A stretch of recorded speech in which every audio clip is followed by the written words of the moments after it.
ابراهيم اغا ابن اخو المرحوم، وانا هلا رح ارتبط بابراهيم اغا مثل ما كنت مرتبط مع عمه الله يرحمه. ونحن رأينا طول ما ثقافة الولاءات بتحكمنا ما رح نطلع بشي. امبارح كنت تقول له ولد وهلا صار اغا. انت شو مشكلتك؟ انت شو بدك تقول؟ زازا مين؟ زلمة مراد علمدار. حاربنا المنظمة لنصير تحت ايد مراد علمدار. اخونا معه حق. يعني شو بده يقدم لنا مراد علمدار؟ بده يستخدمنا لحتى نضرب المنظمة. يا جماعة هلأ ولا بعدين المنظمة رايحة لنهايتها.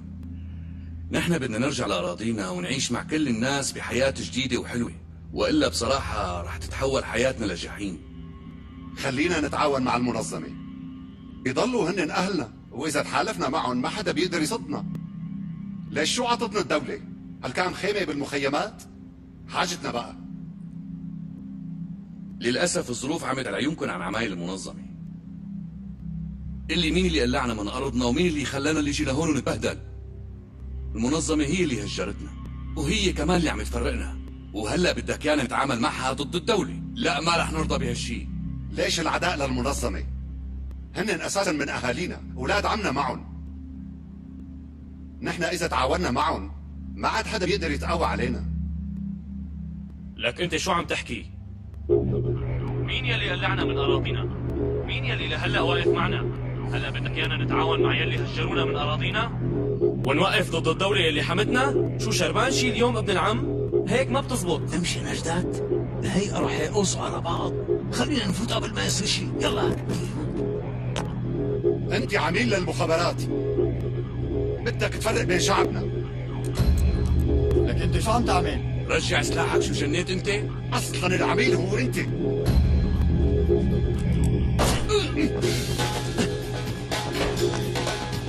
ما بكفي اللي عملته؟ بدكم تقتلوا ابراهيم؟ سلاحك. زازا أنت ما تتدخل، مالك علاقة. وانت مين اعطاك الحق تقول ما دخلني؟ روح خبر المنظمة انه ما راح خليهم يرتاحوا وما يحاولوا يلعبوا بدم قرايبيني، الا ان هذا الشيء على دمي. بس رح تندم على هالشي. لك احط لي.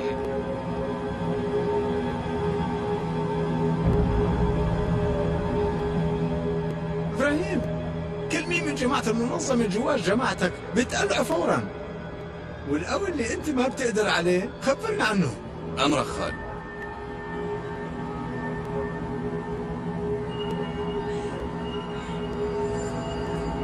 نجدات، دخلك هالحمار شلون رح يرجع الحياة ها؟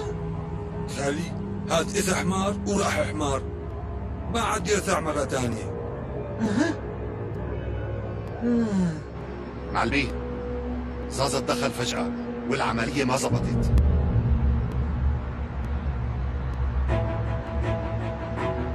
عفوا أخي، بتعرف هالعنوان شي؟ آسف أختي، ما بعرف بهالمنطقة. أخي معلش اقرا الورقة يمكن تعرفه. عم قل لك إنه أنا ما بعرف شي هون. اقرا، لك أخي يمكن هو هون قريب. لك العنوان هون بالحارة ليك. صدقوني أنا ما بعرف شي هون. شو مشكلتك؟ سكت.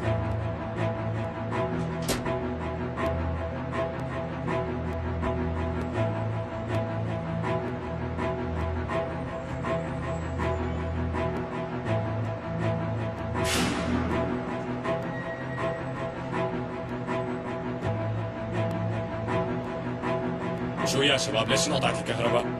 يكون شي ماس كهرباء.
هون سيدي.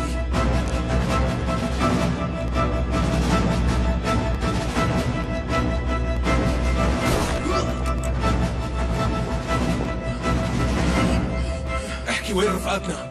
مين انتم بالاول؟ بتجاوب على سؤالي، عم تفهم؟ مين هن رفقاتكم؟ انا ما بعرفهم. مين المسؤول عن عملياتكم الوسخة؟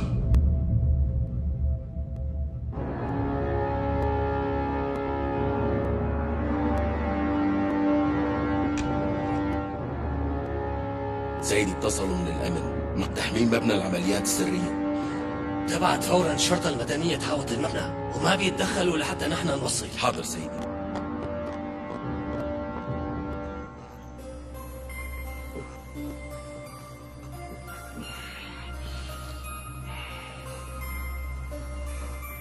باقي، امتى طيارتك رح تطلع؟ معلم لازم اطلع بعد نص ساعة. نص ساعة؟ كتير منيح، معنا وقت. أعطيني هالكماشة من عندك. تفضل معلم. من هلأ لنص ساعة رح نخليه يخبرنا عن جده العاشر.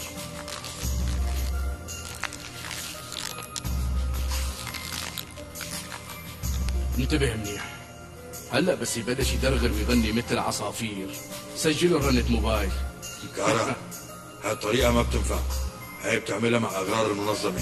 ليش؟ سبق واكلتها يعني؟ عملت لك وجع معدة؟ باقي، اعطيني القداحة لو سمحت.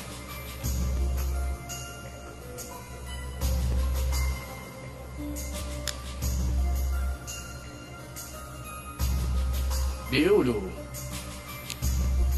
انه الاواني البلاستيك ما بتتحلل وبدها 5000 سنة لتدوب. انا رح اخدم الطبيعة بهذا الشغل، ما هيك؟ معلم انا بقدر الجانب الحساس فيك، طول عمرك بتحب الخير للطبيعة. ايه طبعا. شوف كيف هلا رح خليه يتماهى مع الطبيعة ويتفاعل معها. منيح هيك ما هيك؟ عم يوجعك شوي.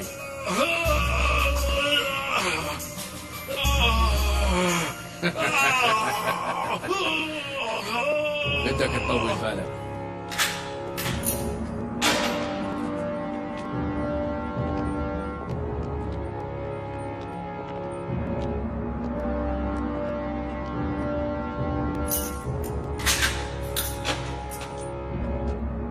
الله يكون معك. اهلا وسهلا اخي. حدا بيقول هيك للفايت على السجن؟ السيخ جاهز؟ ايه جاهز اخي.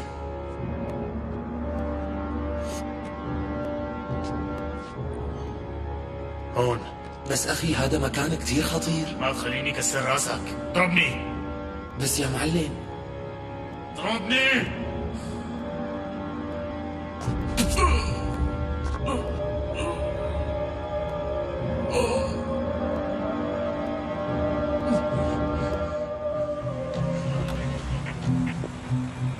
للأسف ما قدرنا نعرف شو القصة.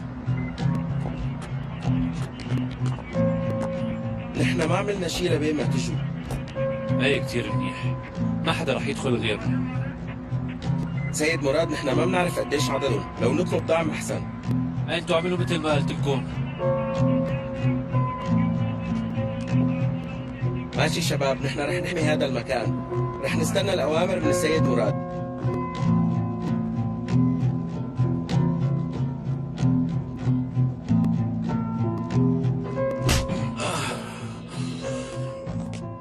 احكي وين رفقاتنا؟ مين انتو؟ عم اسأل بتجاوبني. خلص راح احكي. المسؤول عن العمليات سعد اغلو، هو بيعرف كل شيء. وين موجود هذا المسؤول؟ ما حدا بيعرف وينه، بس بعرف انه بيلتقي بمرة بقلب البلد. ليش عملت هيك؟ قال رح يخبرنا عن مكان المرة. واذا عرفتوا مكان المرأة وين ساكنة كيف رح تطلعوا لي من هون؟ ها؟ تعالي لهون. تفضلي شوفي برا. شو رايك؟ إذا سحبت الشرطة منطلع. عندكم أوامر تانية؟ لكن انتوا فهمانين شو عملتوه؟ هي اسمها وحدة المخابرات السرية، الرئيس ما بيكون عليها. ايه وشو المشكلة؟ سبق وانت اقتحمتها. وبتعرفي شو الثمن اللي دفعته لهالشي؟ نحن مستعدين ندفع الثمن مقابل نطالع رفقاتنا. بعدي من هون. أخي إجت الوحدات الخاصة، عم يحضروا حالهم ليفوتوا. طيب كيف بدنا نطلع من هون من دون ما حدا يكشف أمرنا؟ عابد،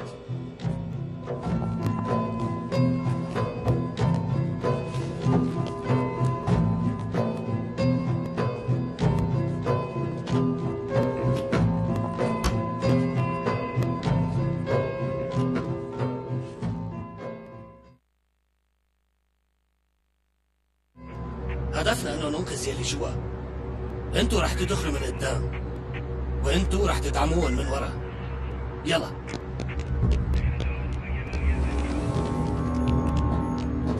وقفوا، نزلوا سلاحكم. مراد على مدار خير، انت شو عم تعمل هون؟ أنا اللي لازم أسألك هالسؤال، لأنه لو ما أجيت كانت خربت الدنيا. مين هن وشو بدهم من هون؟ بس نعرف رح نخبركم بكل شيء. ما كنت بعرف انه عندك فرقة خاصة. هلا حضرتك فوت لجوا واطمن على الوضع، وبس تخلص ابعث لي تقرير. طبعا اكيد. بس تخلص استجواب المجموعة بدنا نبعتهم على العاصمة. ولا يهمك، راح احضر لك الملف وابعته.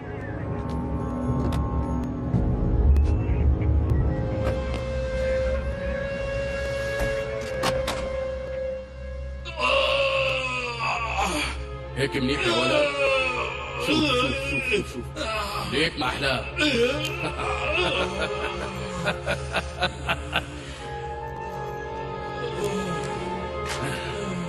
شو برايك اخي؟ استوى شيء؟ معلمي بعده نايم، ما استوى لسه. لكان جيب لي علبة ملح الله يرضى عليك. خلينا نطبخه على ملح زيادة.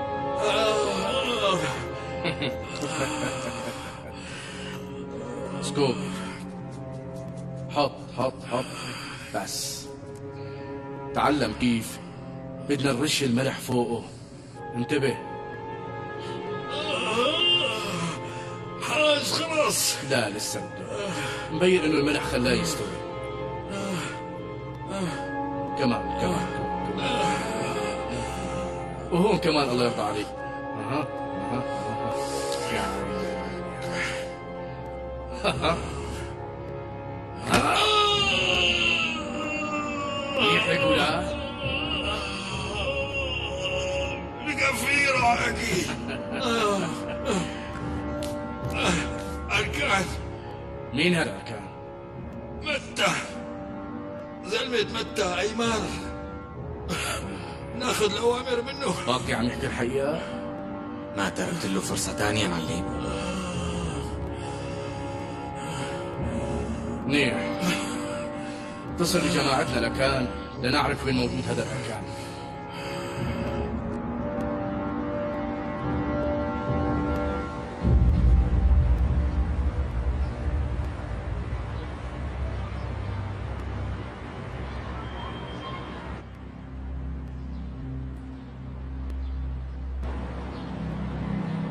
عبد الحي، بدل مناطرين انا وياك لو بعتنا له شي شب حلو كان قدر يوقعها بشباكه.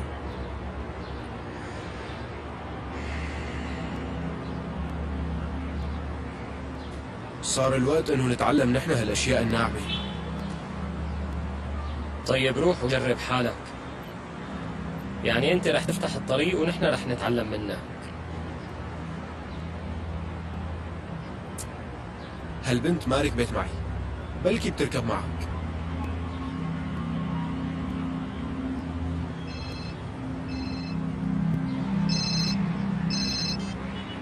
نعم معلم، لهلا ما في شيء. ماشي عبد الحي، ما تخليها تغيب عنكم.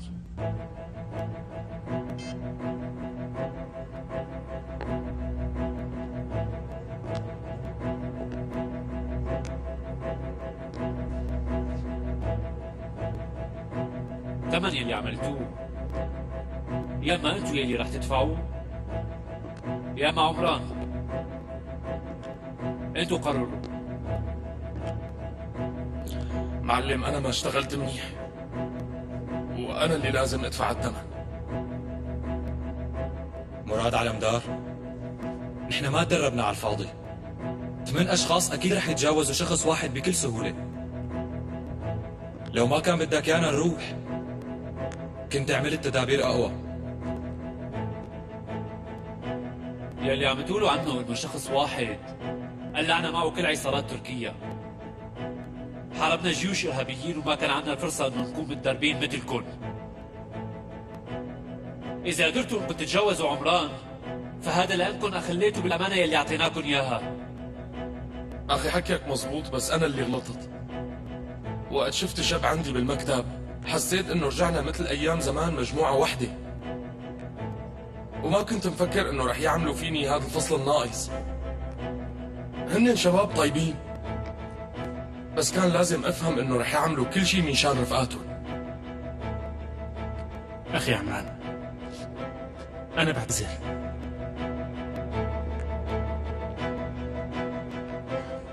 قلتوا لازم ناخذ قرار. أنا مستعد للثمن. كل شيء صار بسببي أنا. وأنا كمان. وأنا كمان. نعتذر. آسفين. بعتذر. آسف عمران. عمران نحن آسفين.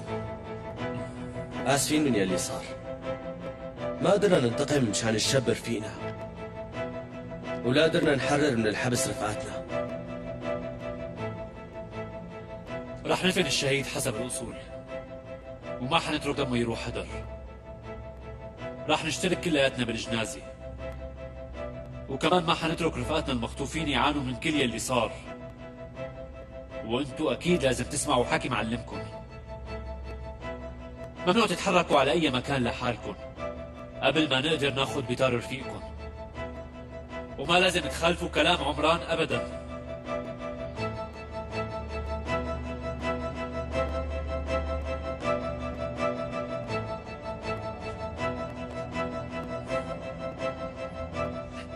ومن هلا إذا أقسمتوا إنه كل يلي حكيته حيتحقق،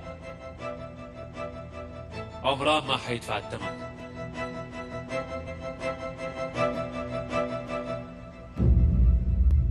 نجدات، هات شوف، ما هي العشرة أشياء التي تود أن تعملها قبل أن تموت؟ ها؟ بدي أصير رائد فضاء، إنسان طير بالهواء وبعد عن هالدنيا الظالمة. ابني، ما بدي أن نترك العالم بهالطريقة هي. الفكرة أنه تعمل شيء بمكانك. خالي مو مبينة؟ بكل مكان في فقر وفي متاعة وفي حرب كمان، في إهانة وخيانة وفي قلة أخلاق. يعني إذا تركنا هالدنيا رح نخلص من هالشيء؟ خالي على القليلة أنا ما حذوفها، وبس رح ثوفه من الفضاء رح ثوف الدنيا كلها صغيرة، وتصير الدنيا مثل طابة كرة القدم. هذا يعني بدي روح على روسيا وادفع لهم مصاري لأبعتك مشوار على الفضاء، وبعدين بتشوفني مثل الطابة؟ وين راحت الإنسانية تبعك؟ بس تطلع الفضاء رح تنسانا. ما شو هالحكي؟ رح تنسى خالك كل قرايبينك؟ خالي، زلمة المنظمة. نجدات، هدول الناس جايين من جوات جهنم.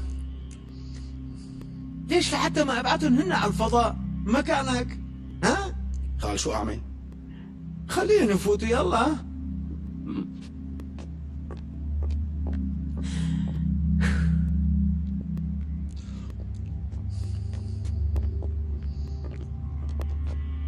زازا، رح أحكي باختصار. أنا ما بحب الحكي الفاضي واللعي، خصوصي من يلي مثلكم بيحكوا كثير حكي فاضي. رح خبرك القرار يلي اتخذته المنظمة حولك. نحن بلشنا بحرب ثورية شعبية، ولعلمك هاي الحرب مو بس على الأراضي التركية، رح تشمل كل المعذبين بهالعالم. بس طبعا مشان نقدر نحصل على الحرية تبعنا لازم نقاتل كل مين بيقاتلنا. فيا بتتراجع عن أعمالك يا أما رح تموت. انت جاي على نص بيتي تهددني بالقتل، ما هيك؟ عم خبرك قرار المنظمة. أنا ما بعرفك ولا بعرف المنظمة تبعك. اللي بدكم تعملوه اعملوه، يلا نلع. قرار وصلك. حطوه بزبالة. لك تعال وين رايح؟ بدي كسرك. علي انا راح اوصل هذا قليل الحياة. مكانك. لك لا تكون اهبل. شو راح يحكوا الناس اذا اتته؟ ها؟ لك عم يقول بده يعمل ثورة. اترك هالمعفن يروح. صار لازم احصر كل مشاكلي. مزبوط في هي كمان. شو يا رائد الفضاء؟ شو رايك بالموت؟ طمني. خالي ما ضل غير نثوف بابا عمر. بعرف شو اللي بده يحكيه وبعرف وصفته الطبية. صلي وراح اتخلد. الزكاة كمان. الزكاة بس راح تخليني موت على بكير بس اتذكرها. يا منثوف بابا عمر يا من روح على التبت خالي. حجلك بقى. المصاري اللي راح ندفعها بالرحلة ندفعها بالزكاة.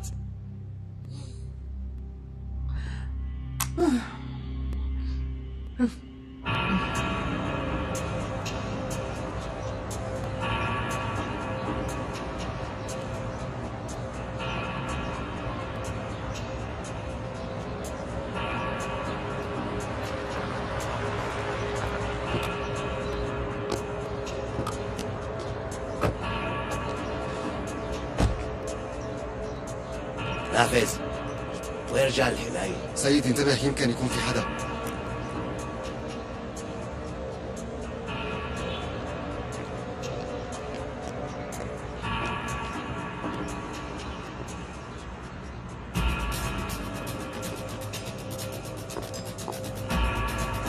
أمي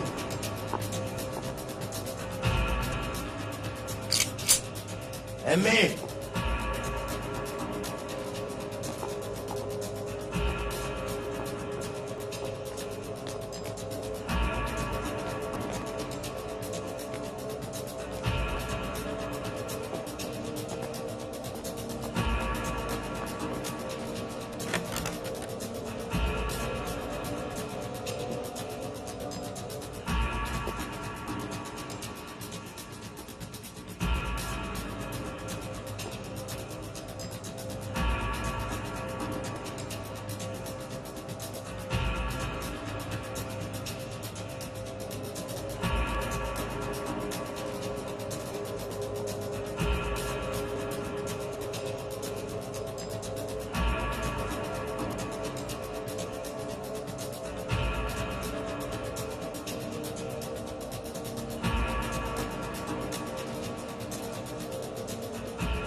معلم ما في حدا هون.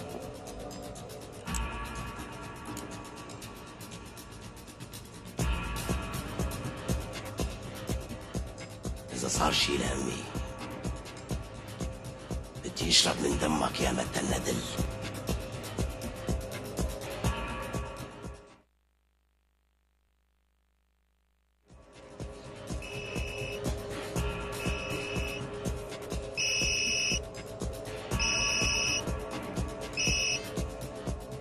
وين امي يا ندل؟ هلا اللي تذكرت امك؟ امي انت منيحة؟ انا منيحة بفضل مت رفيقك. عم نعمل الفحص الطبي الشهري بالمشفى مثل العادة. امي انت عندك ابن واحد هو انا. عندي ولد عاق واحد ما في غيره، بس نشكر الله ونحمده لانه في عندي ولد مرضي اسمه متى. أعطيني ابنك المرضي بسلم عليه.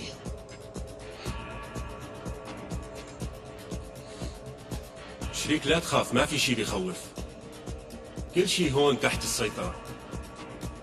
شو بدك تعمل بأمي يا قليل الأخلاق؟ أنا عم حاول أعلمك كيف تتعامل مع أمك.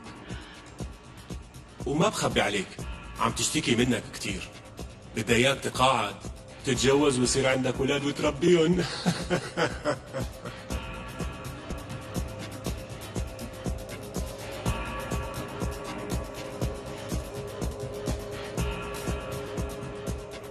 تسلم لي عينك.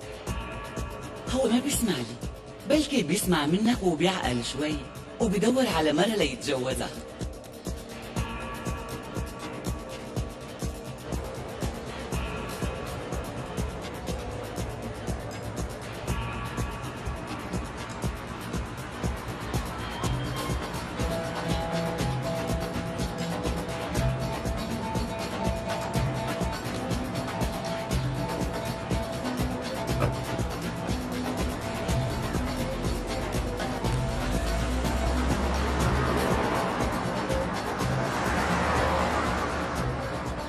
معلم اجا الزلمه. يلا انا جاي فورا، ما تتحركوا لبين ما اجي. ايه حاضر معلم.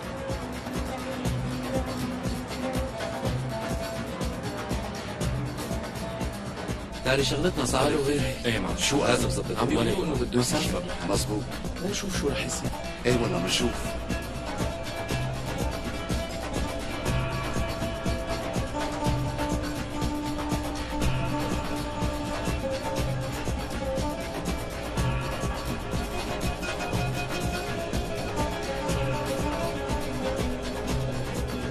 اللي وين امي يا ولد؟ ليك جوا.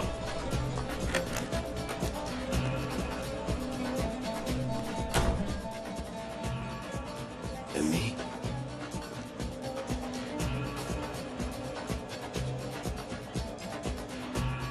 شو في جوات السيروم؟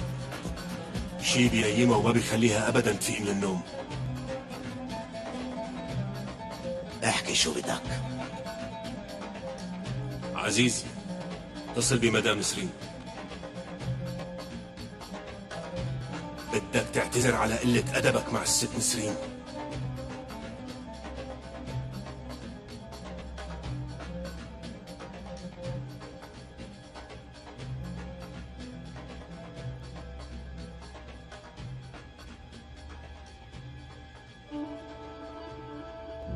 أنا عم بسمعك. حقك علي، أنا تجاوزت حدود اللياقة معك هذاك اليوم. بتمنى تسامحيني.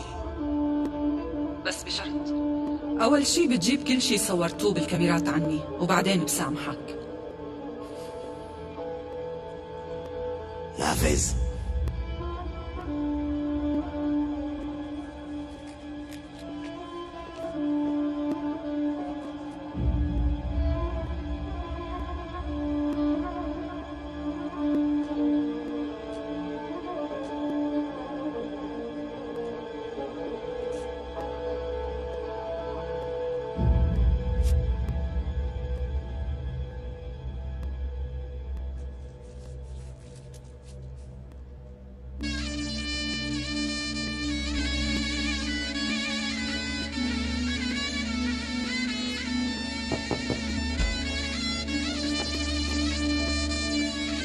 اجت الست بوكيت.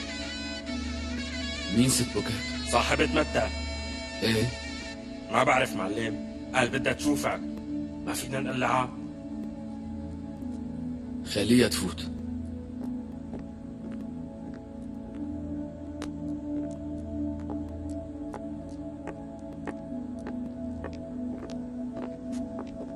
مرحبا. آسفة اجيت من دون موعد. استغفر الله. اهلين اختي.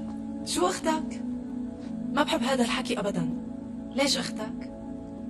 السيد متى رجال كبير ونحن بنحبه ونحترمه. صحيح السيد متى كمان هو كان من يلي بحبهم. ليش صاير زعل بيناتكم؟ بالضبط. دخل حدا. مين دخل؟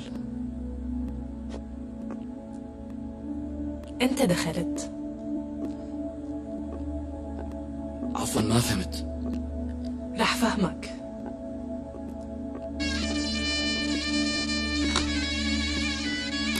شو عم تعمل؟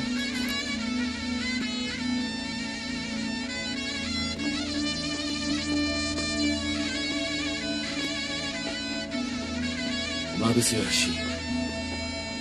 انت ابن شاكر اغا؟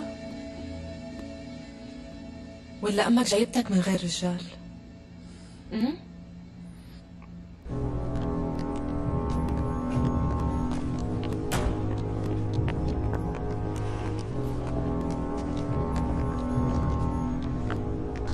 بدي اتشكرك دكتور على عنايتك. استغفر الله، بس ما رح تروحوا قبل ما تشربوا كاسة شاي. انتظروني على الباب برا. تفضل تفضل.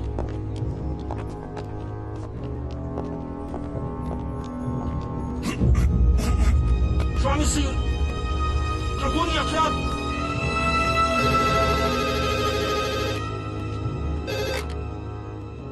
الو نعم. ماشي معلم. رئيس الأطباء قال بده إياك توقع على الوراق. بتروح لعند رئيس الأطباء بتقول له بدي وقع على رقبته. حاضر.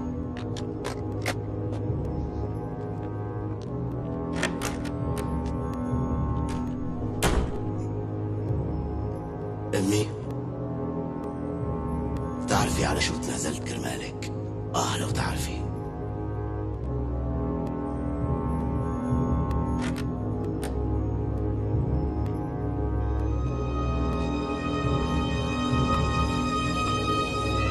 طلع لبرا.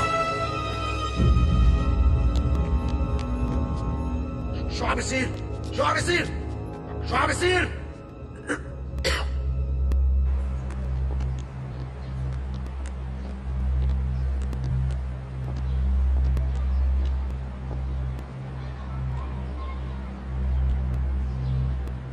شوف لي نجدات، ان شاء الله بابا عمر مشغول عنا. خالي شايفه قاعد وعم يقرا كتاب كمان. وشو هالكتاب؟ ما لازم نزعجه. مزبوط، ما بصير هيك. خالي وليش لحتى ينزعج؟ قديش قلت لي اجرة الطيارة على التيبت؟ خالي على الواحد 10,000 يورو. يعني قديش على التركي؟ يعني 30,000 على الشخص خالي. طبعا هي روحها رتعة خالي. وهي طيارة خاصة؟ لا خالي تذكرة عادية. لو بيعرف رح ينزعج مني. ندر علي ادفع زكاة عن مالي وراح خليك تروح تصلي كل يوم وتصوم كمان. خالي انت فوت لجوا ونحن ناطرينك.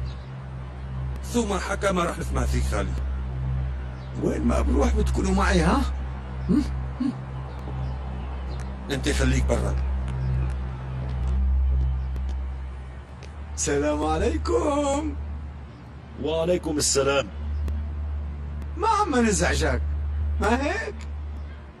وليش لا تزعجوني يا اولادي؟ تفضلوا.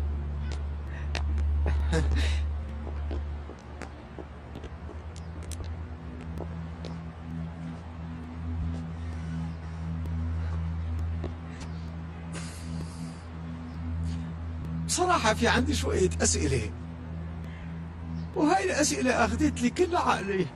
شو هي؟ أنا يا بابا ما بحب الموت. شو هالسؤال؟ أنا ما بدي موت. وغيره؟ بيقولوا يعني بيقولوا إنه بيقولوا الواحد بيرجع وبيعيش. وغيره؟ شو ما بكفي هدول؟ كأنك جاوبتني وما حكيت ولا كلمة. وليش ما بدك تموت؟ بحب الحياة وبحب الدنيا كتير. يمكن المكان يلي راح تروح عليه لما تموت أحلى بكتير. ما بعرف، أنت شو عرفك ها؟ الخالق بيقول. وشو قال؟ بيقول يلي بيعمل عمل صالح بحياته راح يكون بالآخرة بالجنة. أنا حابب أعيش الجنة هون. أنا بحب ولاد إخواتي والأكل، وبحب العسل. طبعا بحب الكبة. بحب الكبة النية والمقلية كمان. وبحب الفواكه كتير. قديش هي الشغلات بتستمر معك؟ بتضل قد ما بدي بتضل. فيك تاكل 24 ساعة باليوم؟ من زمان كنت آكل، بس هلا معدتي بتوجعني. طيب مع الخالق ما في شي بينتهي. معه السعادة ما بتنتهي. كل شي بتحبه بهالدنيا يا زازا لطف من الله. انت بتحبه لانها من عنده. ايه صحيح. طيب ليش لنهرب من الخالق؟ ليش لنهرب؟ هلا في ناس بيقولوا انه بعد الموت بنخلق من جديد. هذا الشيء كل يوم بيصير. كل ليلة مننام ومنموت، بعدين الله بيتلطف، منفيق الصبح ومنعيش، بيعطينا الحياة كل يوم. لهيك لازم نشكره على هالنعمة. يعني ما في تقمص والواحد بصير نحلة ولا حمار أو شي فيل أو شي تاني، يعني مثلا دب. بدك تفهم عليهم تسألهم. مزبوط الحكي. عم تسمع دب؟ لازمنا مترجم. خلي بس انت ما بتحب الترجمة مو؟ الله الله لك اخي صرت تحبهم.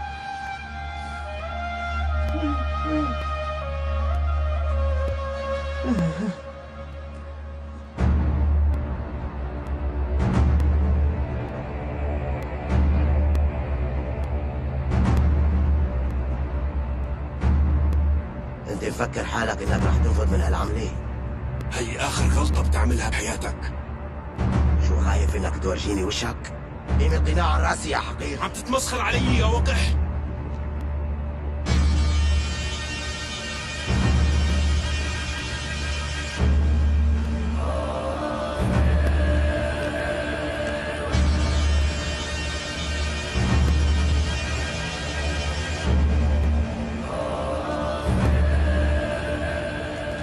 انتوا ما رح توقفوا الخناق؟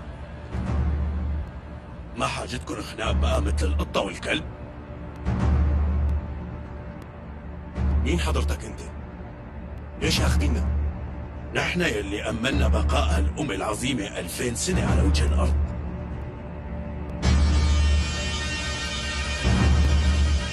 وبعدنا وراكم منشان نكلفكم سوا بوظيفة. يعني حضرتك رئيس الختيارية؟ بالضبط. شرف كبير إلي إني أتعرف على حضرتك. يعني شو هي الوظيفة اللي رح ناخدها؟ السيد مراد علمدار ريحناه من وظيفته.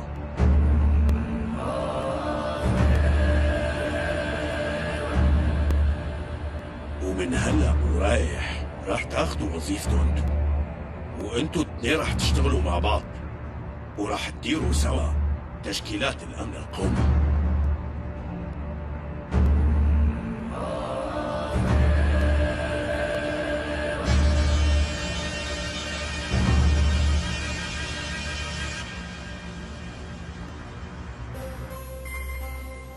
شو وين واد الزلمه تبعك؟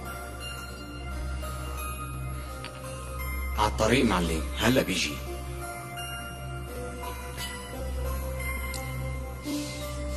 معلمي هذا الزلمه رح يموت؟ ما تحكي حكي فاضي، هو بالاساس ميت، ماسحينه بدقة النفوس.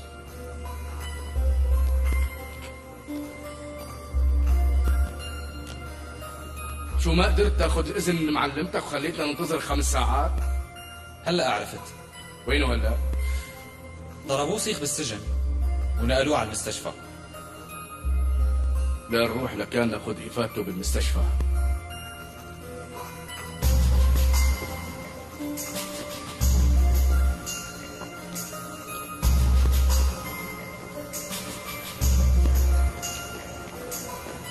حكمت، لوين رايح؟ لعند بابا عمر. تعال نقعد مع بعض بالقهوة. حسن، شفتني بلعب ورق بالقهوة؟ منيحة للتعصيب بتهدي. هلا أنا رايح لعند بابا عمر، أنت روح ارتاح. لك شي مرة بهالعمر اسمع كلمتي. شو عم تخبي؟ بابا عمر صاير له شي؟ طول بالك، ما في شي، شبهك. استغفر الله العظيم. لك أنت يعني ما عندك دم؟